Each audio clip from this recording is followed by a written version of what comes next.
இங்க ஒரு numerical expression கொடுத்துருக்காங்க. நாம அதை சிம்பிளை பண்ணோம். சிம்பிளிஃபை பண்ண வர ஆன்சர் வந்து நமக்கு இங்க ஆன்சர் சாய்ஸஸ் கொடுத்துருக்காங்க. சரி, இதை நம்ம சிம்பிளிஃபை பண்ணலாம்.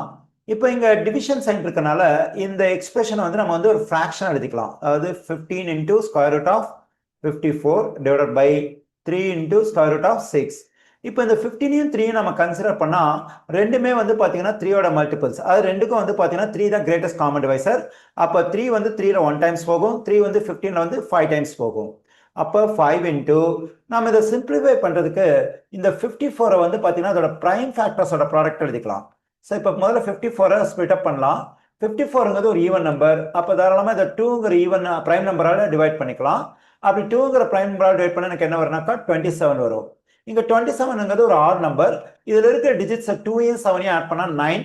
9ங்கிறது 3யோட மல்டிபிள். அப்ப இந்த 27 3யோட மல்டிபிள் தான். அப்ப 27 3ங்கிற பிரைம் நம்பரால் டிவைட் பண்ணலாம். 27 3ஆல் டிவைட் பண்ணா எனக்கு என்ன வரும்னாக்கா 9 வரும். அகைன் 9 வந்து பாத்தீங்கன்னா 3யோட மல்டிபிள். ஸோ இது நம்ம வந்து பாத்தீங்கன்னா 3ங்கிற பிரைம் நம்பரால் டிவைட் பண்ணலாம், 3 வரும். ஸோ இங்க ஒன்ஸ் பிரைம் நம்பர் வந்தோடனே ஸ்டாப் பண்ணிடுங்க. இப்போ இந்த 2 3 3 3 இது எல்லாத்தையும் மல்டிப்ளை பண்ணா இதுக்கு ஈக்குவலா இருக்குன்னா 54க்கு ஈக்குவலா இருக்கும்.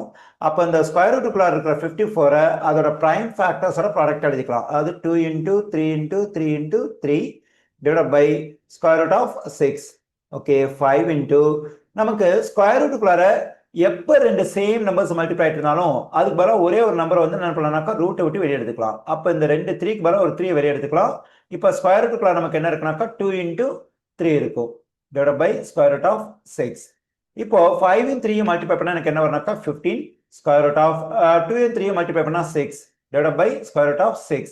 இந்த square root of 6 and square root of 6 cancel ஆயிடும். நமக்கு என்ன ஆன்சர் வருதுன்னா 15. அது இந்த எக்ஸ்பிரஷனை சிம்பிளிஃபை பண்ணா அது எதுக்கு ஈக்குவலா இருக்குனாக்கா 15க்கு ஈக்குவலா இருக்கு. 15ங்கிறது ஆன்சர் சாய்ஸ் ஏல இருக்கு. இந்த கொஸ்டினோட கரெக்டான ஆன்சர் சாய்ஸ் என்னன்னாக்கா ஏ.